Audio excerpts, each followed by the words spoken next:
കുഴൂർ ശ്രീ സുബ്രഹ്മണ്യ സ്വാമി ക്ഷേത്രത്തിൽ തിരുവുത്സവത്തിന് ഡിസംബർ 6 വെള്ളിയാഴ്ച കൊടിയേറുമെന്ന് ഭാരവാഹികൾ പത്രസമ്മേളനത്തിൽ അറിയിച്ചു. ഡിസംബർ 6 കൊടിയേറി 7 ഷഷ്ടിയും 11 മഹത്തായ ഏകാദശിയും 12 പള്ളിവേട്ടയും 13 ആറാട്ടുമായി ആഘോഷിക്കുന്നു.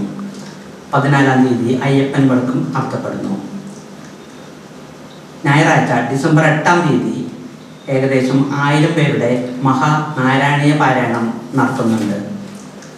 നമ്മുടെ തൊട്ടടുത്തുള്ള 65ഓളം ദിക്കുകളിൽ നിന്ന്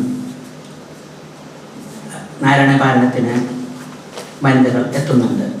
ഏകാദശി മഹോത്സവം കോടതി വിധി പാലിച്ചുകൊണ്ട് തലയെടുപ്പുള്ള 15 ഗജവീരന്മാരെ അണിനിരത്തിക്കൊണ്ട് ക്ഷേത്രവാദി കുലപതി സർവശ്രീ ചേരാനല്ലൂർ ശങ്കരൻകുട്ടിമാരും നടത്തുന്ന പാഞ്ചാരിമേളവും വർണ്ണശബളമായ കുടമാറ്റവും രാത്രി ചോറ്റാനിക്കൽ നന്ദപ്പന്മാരാൻ നയിക്കുന്ന മേത്തരത്തെട്ട് പഞ്ചവാദ്യവും ഉണ്ടായിരിക്കും.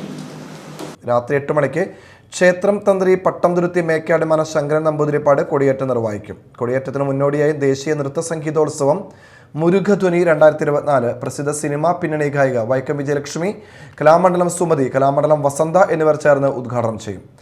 തുടർന്ന് നിറമാല, ദീപാരാധന, ചുറ്റുവിളക്ക് എന്നിവ നടക്കും. ഡിസംബർ 6 മുതൽ 14 വരെയാണ് ഉത്സവാഘോഷങ്ങൾ.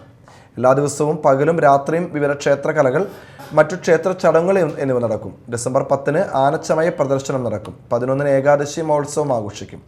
അന്ന് വൈകിട്ട് പാമ്പാടി രാജൻ തിടമ്പെടുക്കും. തുടർന്ന് കുടമാറ്റം, ഏകാദശി വിളക്ക് ചടങ്ങുകൾ നടക്കും. 12 ഉത്സവബലി, പള്ളിവേട്ട മഹോത്സവം നടക്കും. 13 ആറാട്ട്, വൈകിട്ട് കാർത്തിക ദീപക്കാഴ്ച, കാർത്തിക വിളക്ക് ചടങ്ങുകൾ നടക്കും. 14 അയ്യപ്പന് വിളക്ക് ആഘോഷിക്കും. മാളയിൽ നടന്ന പത്രസമ്മേളനത്തിൽ MA ഗോവിന്ദൻ, VP പ്രഹ്ലാദൻ, സേതുമോൻ ചിറ്റത്ത് എന്നിവർ പരിപാടികൾ വിശദീകരിച്ചു.